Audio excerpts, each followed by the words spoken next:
Bonjour, bonjour. Je suis ici pour la 4e fois déjà avec Philippe Guimont. Quel bonheur, ici chez lui, juste en dessus de Sisteron, dans ce magnifique royaume de la nature, on peut dire. On est ici à côté d'une grotte, et plutôt une mine en fait, une ancienne mine où ils ont récupéré des métaux précieux. On a pu voir, c'est une mine de 40 mètres. Et Philippe, ça bouge beaucoup dans tout ce que tu parles. Tu es en train de sortir aussi un nouveau livre. Oui. En quoi le monde a changé depuis la dernière fois qu'on a fait l'interview, il y a une année? Avec Ah, toute cette réalité augmentée, avec maintenant ChatGPT et tout ce qui est là, qui facilite notre vie, et où on est avec la conscience humaine, et puis avec justement tout ce qui est virtuel. oula, bah, écoute, C'est ça. en quoi le monde a changé? Bah, il y a eu cette guerre, il y a eu tous les mensonges qu'on nous a fait subir en 2020, 2021 et même encore 2022 qui remontent à la surface sur tout ce covidisme. Et, et donc, comme tu le sais, j'interprète ça comme un effondrement salutaire. Un effondrement salutaire, c'est-à-dire que de toute façon, ça devait arriver, et ça arrive de la meilleure des manières, c'est-à-dire qu'on n'a pas affaire à un effondrement brutal, mais à un effondrement lent, qui va nous donner le temps de changer petit à petit nos vies pour arrêter de fonctionner dans ce système consumériste qui finit par nous broyer petit à petit. On en voit, hein. Aujourd'hui c'est les retraites, mais bon, on a vu tout, on a tout vu, quoi. Le réchauffement climatique est un prétexte maintenant pour le contrôler. Bon. Et donc tout ça c'est quelque chose de positif en fait, hein. Parce que il fallait quand même avoir la lucidité de comprendre que depuis 2008, au moins, on ne pouvait pas continuer comme ça en Occident. Quand on a compris que le principal problème de la planète, c'est ni le réchauffement climatique, ni toutes ces crises qu'on nous vend, etc., ni même la guerre, mais que c'est la monnaie, voilà, on prend du recul. On prend du recul et on se positionne au-dessus de la mêlée, et on comprend qu'il va falloir changer de vie. C'est-à-dire de vivre plus en solidarité, plus autonome, plus résilient, plus tout ça, quoi. Parce qu'on voit bien qu'on ne peut plus dépendre de l'État, on voit bien que... Enfin, tout ce genre de choses, hein. Et c'est salutaire parce que comme on disait, qui disait déjà, le 21e siècle sera spirituel ou ne sera pas, je ne sais plus qui disait ça. Voilà.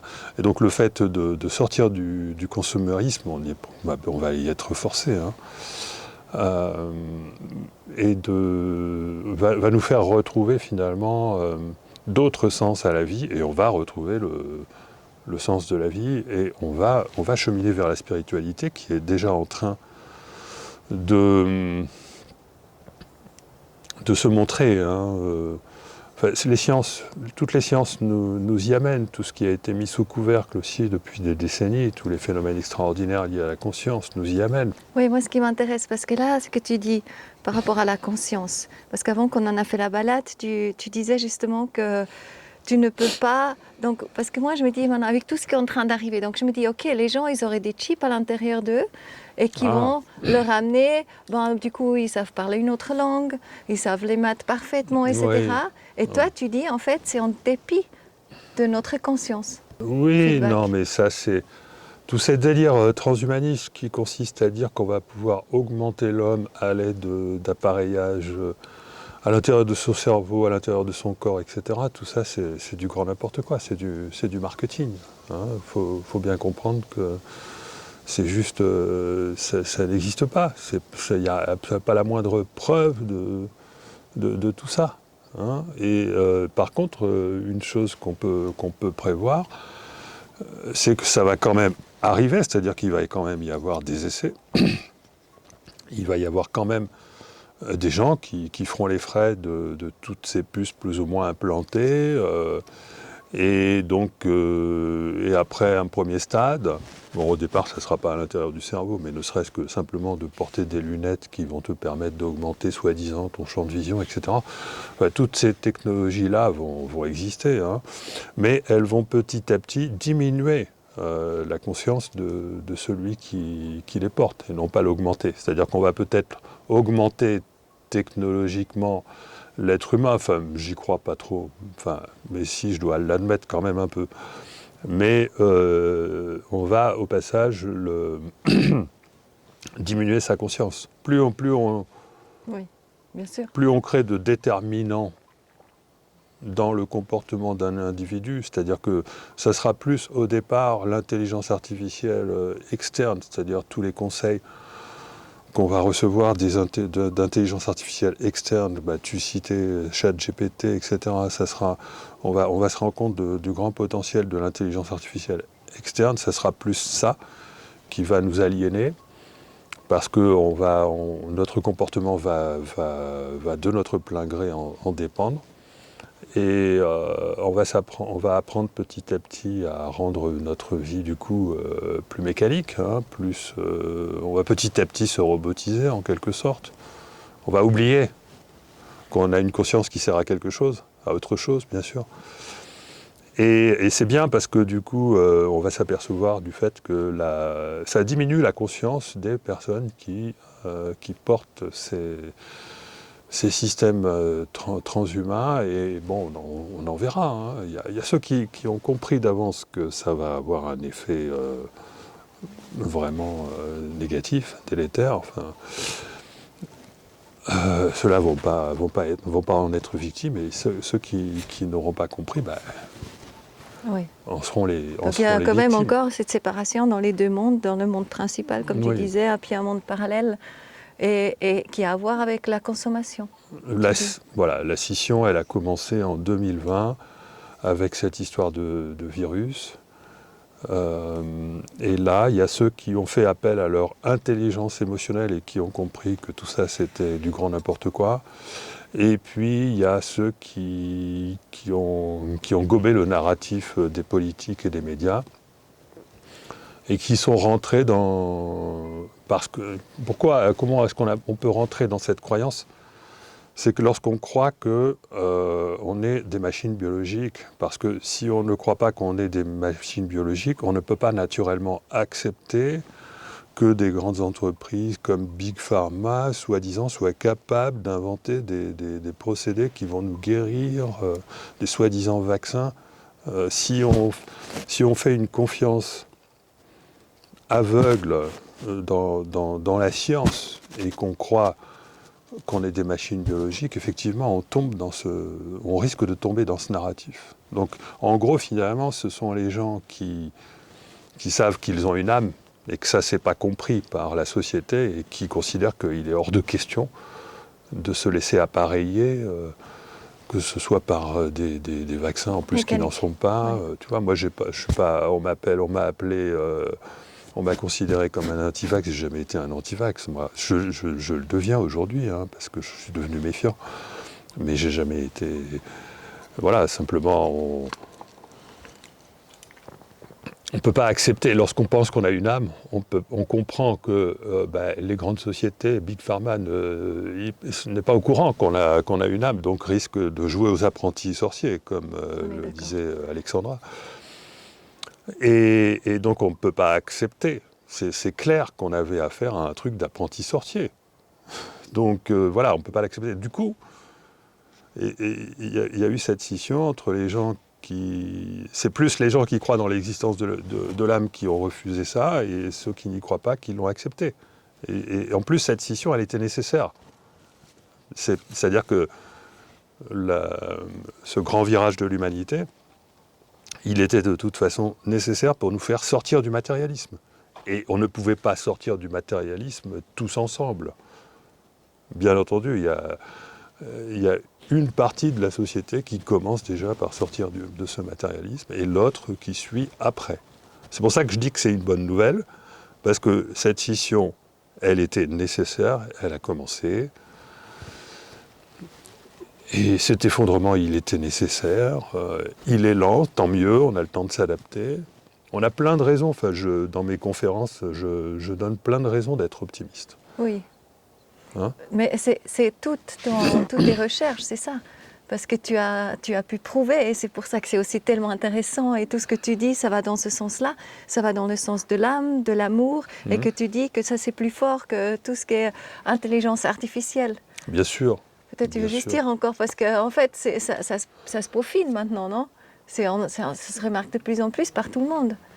Bah oui, mais bon, on a vu de quel côté étaient les médias maintenant. Alors les médias, eux, ils sont du côté transhumain, voilà. Hein, je ne sais pas pourquoi, mais enfin bon, voilà, je pense que pourquoi les journalistes, alors pas tous évidemment, mais pourquoi les journalistes des grands médias acceptent de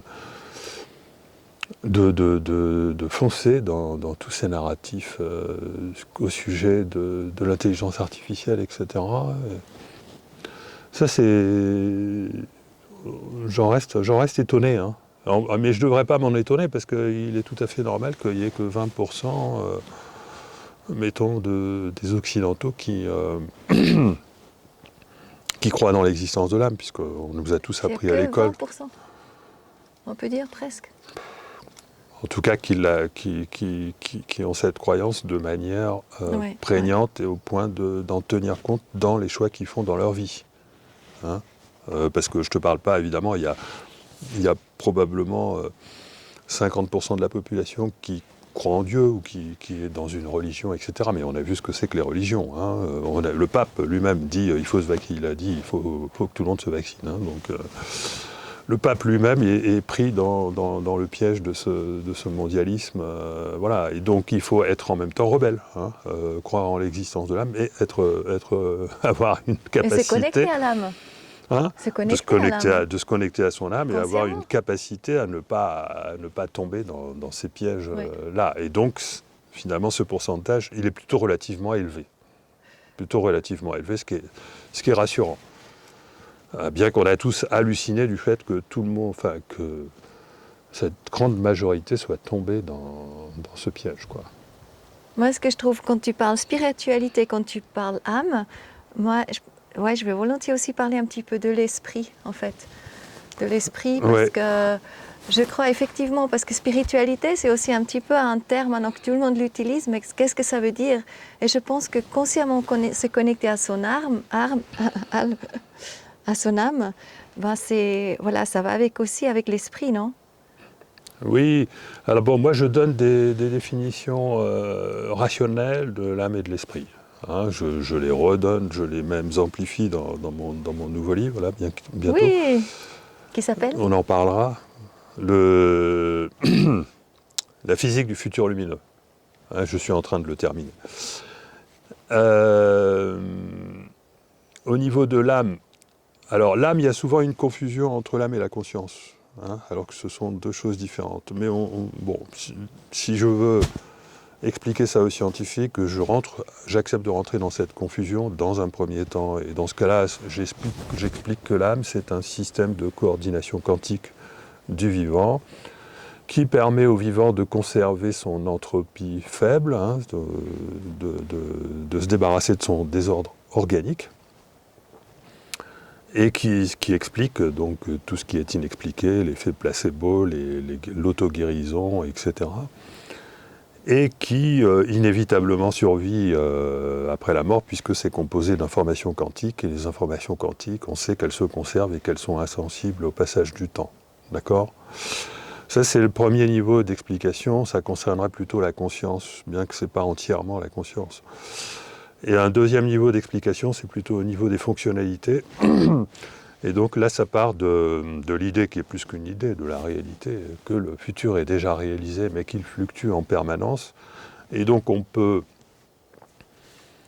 décrire le futur comme étant décrit par exemple, la trajectoire d'un GPS, hein, ou la trajectoire d'un train dans un réseau avec plein d'aiguillages, ou la trajectoire de... Enfin, il y a plein de métaphores. Et on peut démontrer, et moi là-dessus j'ai fait des publications tout à fait respectables quoi, en physique théorique, on peut démontrer qu'il y a deux niveaux du fait que notre univers est un multivers avec plein de bifurcations. Il y a deux niveaux où se produisent des changements dans nos vies. Il y a le réglage de la destination et le réglage du chemin. Hein, on a tous l'habitude du GPS, on sait très bien qu'on peut, pour atteindre une destination, on peut utiliser plusieurs chemins. Donc on a eu une coupure et je crois que la coupure c'est au niveau de mon explication de l'âme et de l'esprit. Alors je vais la reprendre. Et du GPS aussi, justement les différentes bifurcations, etc. Ouais. Et après, voilà, de savoir en fait où on se trouve donc individuellement aussi autant que collectif. D'accord. Donc individuellement, l'image, la métaphore du GPS est très bien pour comprendre la fonctionnalité liée à l'âme et celle liée à l'esprit. Fonctionnalité liée à l'âme qui consiste à justement nous indiquer quelle est la bonne direction. C'est d'ordre vibratoire, hein. Mais on peut ne pas se conformer parce qu'on a le libre arbitre.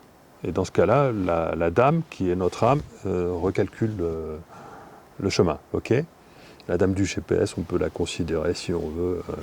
En fait, c'est plus compliqué que ça, mais bon, on peut considérer déjà en première approche de cette manière. Et puis l'esprit, c'est lié à l'entité qui est nous-mêmes et qui a choisi notre destination, c'est-à-dire le sens de notre vie, notre raison d'être, ce qu'on est venu faire sur Terre, etc.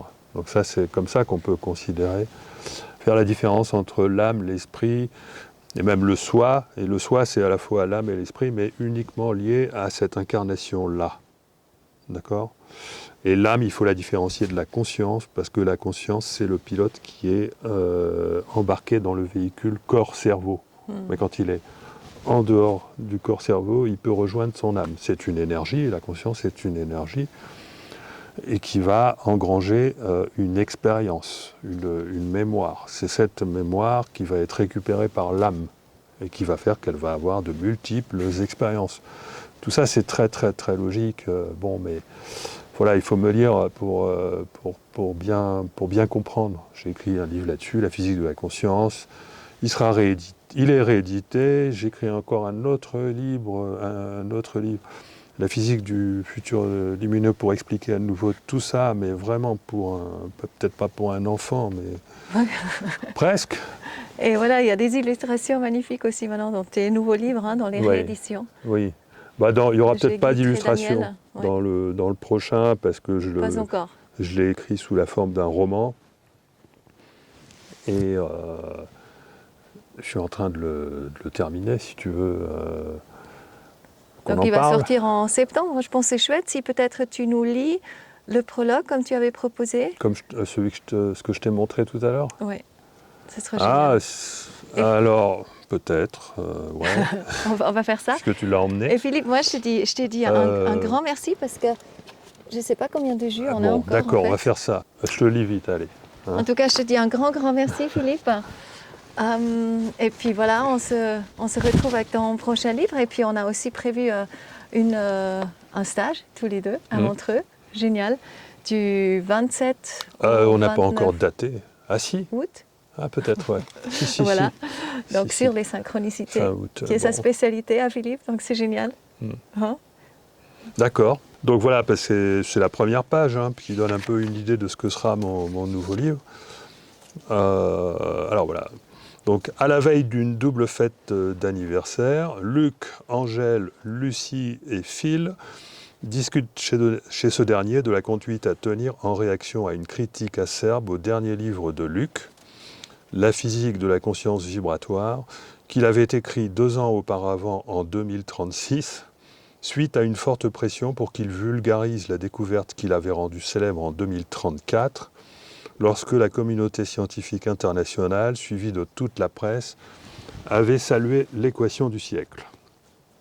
Cette équation, établie par Luc durant sa thèse de doctorat de physique théorique, publiée peu après sa soutenance en provoquant un fantastique buzz, révolutionne toute la science parce qu'elle démontre de façon édifiante que les grandes énigmes et défaillances de la physique peuvent se résoudre d'une façon admirable, à condition d'introduire des sources vibratoires faisant partie du vide, liées de façon indiscutable à la conscience des êtres vivants. La non prise en compte de ces sources, par l'oubli de certains termes, donc là il y a une référence, termes infinitésimaux, extradimensionnels, etc., devant être ajoutés aux équations de base pour que la physique retrouve son déterminisme, avait pendant des siècles engendré un paradigme de pensée mécaniste complètement erroné, qui était responsable de la vision du monde matérialiste ayant entraîné l'humanité dans l'effondrement que l'on sait durant la crise de la décennie 2020. Cet effondrement, accompagné des révélations qu'il avait engendrées sur la véritable marche du monde, et notamment sur la médiocrité et l'absence d'éthique de ses pouvoirs d'influence, bon et là il y a une référence, avait engendré un effet rebond qui avait précipité l'Occident dans sa chute dès la fin des années 2020. Cette chute s'avéra salutaire car plus spirituelle que matérielle, Ah oui. le véritable effondrement étant celui d'un empire du mental devenu avec le temps un abîme du mensonge. Oh là là. Un empire du mental devenu avec le temps un abîme du mensonge. La consommation n'était alors plus une raison de vivre pour la majorité des citoyens des pays anciennement riches, qui avaient également cessé de considérer la science et ses experts comme principale référence pour distinguer le vrai du faux. Le besoin de revaloriser tout ce qui fondait les véritables valeurs humaines et de s'écarter de l'épouvantail du transhumanisme qui avait fait son temps avait alors préparé les meilleures conditions possibles pour que la communauté scientifique, sans doute prise par surprise, accueille de manière favorable le changement de paradigme scientifique que les travaux de Luc faisaient jaillir. Il subsistait toutefois beaucoup de médiocrité et le journal français La Planète, successeur de l'ex-journal Le Monde qui avait été détruit par les procès intentés à ses fact-checkers, s'était fendu d'un article qui semblait manifestement vouloir remettre en question la portée de la découverte de Luc. Ce dernier, se sentant attaqué, avait alors demandé conseil à Phil sur la conduite à tenir en réaction à ce brûlot. C'était la raison pour laquelle nos deux couples d'amis étaient réunis ce soir-là plus tôt que prévu, puisque l'anniversaire des 80 ans de Phil et à peu de choses près celui des 30 ans de Luc n'avait lieu que le lendemain. C'est génial. Donc c'est une histoire que Voilà. tu racontes, quoi. Et là, c'est la conversation qui démarre et qui explique comment le livre est organisé. Voilà, la compréhension de ta découverte est encore trop inaccessible pour le grand public. Ton livre n'est pas assez vulgarisé, en conséquence, ce sont les interprétations faites plus clairement par d'autres qui parviennent à s'imposer, bien qu'elles déforment la portée de ta pensée. La Planète a sûrement été contactée par l'un de ces physiciens qui t'ont fait être ce tort et ils se sont rués sur l'opportunité. Oui, tu as sûrement raison, répondit-lui, qu'en fait, j'aurais dû écouter ton conseil de ne pas mettre d'équation dans mon livre. N'empêche que ce que dit cet article est vraiment dégueulasse et il faut que je trouve quelque chose à répondre. J'ai un droit de réponse. Le mal est fait et ton droit de réponse, ils vont le modérer. Ça ne sera pas efficace, dit Lucie. Moi, je pense que tu devrais sortir un nouveau livre, cette fois-ci réellement destiné au grand public. Un nouveau livre, mais ça va me prendre un temps fou. Bon, etc., etc. Et donc, les quatre amis, là, ils discutent déjà et donc, de comment va être architecturé. Ils vont l'aider même à rédiger une partie de ce nouveau livre. Et c'est comme ça que... Donc c'est un voyage dans le futur, voilà. là. C'est un voyage dans le futur, ouais. Ouais. Super. Merci Philippe. Voilà. Donc ça résume bien un peu le... Tiens. Merci pour toute ton œuvre. Est-ce que tu as envie de partager encore quelque chose? Il y a tellement de choses à dire, il y aurait tellement de choses à Tu dire. as ton canal Telegram. On peut s'abonner à ton Telegram. Oui, voilà, on peut me suivre sur Facebook, sur Telegram, sur VK. Je suis en retraite maintenant, je vais bientôt avoir le temps, quand j'aurai fini ce livre, je suis depuis pas longtemps, je n'ai même pas encore touché ma première pension, je commence à m'inquiéter. Et, et dès que les choses sont bien régulières, dès que j'ai fini... Tu vas voyager le monde. Voilà, je vais annoncer mes prochaines conférences, à nouveau sur mon site web, etc. Et aussi avec Lucie, parce que tu t'es mariée. L'année passée, Philippe s'est marié. C'était une question de 4 mois. Il a rencontré Lucie. C'était l'amour fou. Et pouf, mari et femme. Et voilà. C'est merveilleux. C'est merveilleux. Et tu fais avec elle tous ces YouTube aussi? Oui, on a fait 8 vidéos sur une chaîne qui s'appelle Philucie, et on va en faire d'autres avec un nouveau format. Là, les 8 premières vidéos résument un peu justement la physique de la conscience, un peu même le livre que Luc va faire dans le futur. Et donc on va faire de nouvelles vidéos, mais d'une autre façon. Peut-être qu'on va marcher, peut-être qu'on va discuter d'autres choses, peut-être que Lucie va intervenir un peu plus, etc. On n'a pas encore bien finalisé le format de ces nouvelles vidéos, mais ne vous inquiétez pas si vous ne voyez plus de nouvelles vidéos Philucie, c'est parce qu'on a stoppé pour l'instant, en attendant de trouver le nouveau format. Super, merci. Voilà. Merci à toi. À bientôt. Et venez vous le voir une fois, ici, parce que tu organises des stages aussi ici. Ben oui, je vais organiser les stages sur la synchronicité. Mais je mettrai mais pas beaucoup là. En 2000, cette année, je vais en faire peut-être 3 ou 4, dont 2 en Suisse, tiens. Et 2 à l'Estachon. Voilà. Génial. Et l'année prochaine, il y en aura peut-être plus. On va voir l'avenir, ce qu'il va nous apporter. Au revoir. Bye.